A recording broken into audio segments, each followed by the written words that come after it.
Jharsuguda ପଞ୍ଚପଡ଼ାଠାରେ cluster ସ୍ତରୀୟ ସୁରଭି କାର୍ଯ୍ୟକ୍ରମ ସର୍ବେନା ପ୍ରାଥମିକ ବିଦ୍ୟାଳୟ ପରିସରରେ ବେଶ ଉଲ୍ଲାସର ସହିତ ପାଳିତ ହୋଇଯାଇଛି।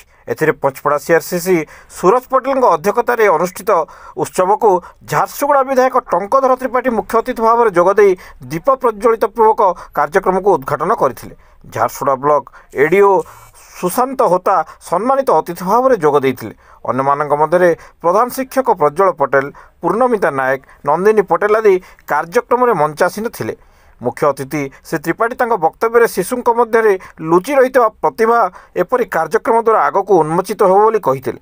ଶ୍ରୀ ହୋତା ଆଜିର ଶିଶୁମାନେ ଆଗାମୀକାଲିର ଏ ଦେଶର ଭବିଷ୍ୟତ ବୋଲି ନିଜର ଅଭିଭାଷଣରେ କହିଥିଲେ। ଏକାତାଲି ପ୍ରାଥମିକ ବିଦ୍ୟାଳୟର ଶିକ୍ଷୟିତ୍ରୀ ସୁଲୋଚନା ପଟେଲଙ୍କ ପରିଚାଳନାରେ କ୍ଲଷ୍ଟରର ପ୍ରାୟ 12ଟି ବିଦ୍ୟାଳୟରୁ ଅନେକ ବଛା ବଛା ଶିଶୁଙ୍କ ମଧ୍ୟରେ ପ୍ରଶ୍ନ ମଞ୍ଚ, ବକ୍ତୃତା, ଚିତ୍ରାଙ୍କନ, ସଙ୍ଗୀତ ପରି 10ଟି ପ୍ରତିଯୋଗିତା ଅନୁଷ୍ଠିତ ହୋଇଥିଲା। କ୍ଲଷ୍ଟରର ସହକାରୀ ଶିକ୍ଷକ ଅଶୋକ ପଟ୍ଟନାୟକ ସମସ୍ତ ପ୍ରତିଯୋଗିତାକୁ ସୁଚାରୁ ରୂପେ ସଂଯୋଜନା କରିଥିଲେ।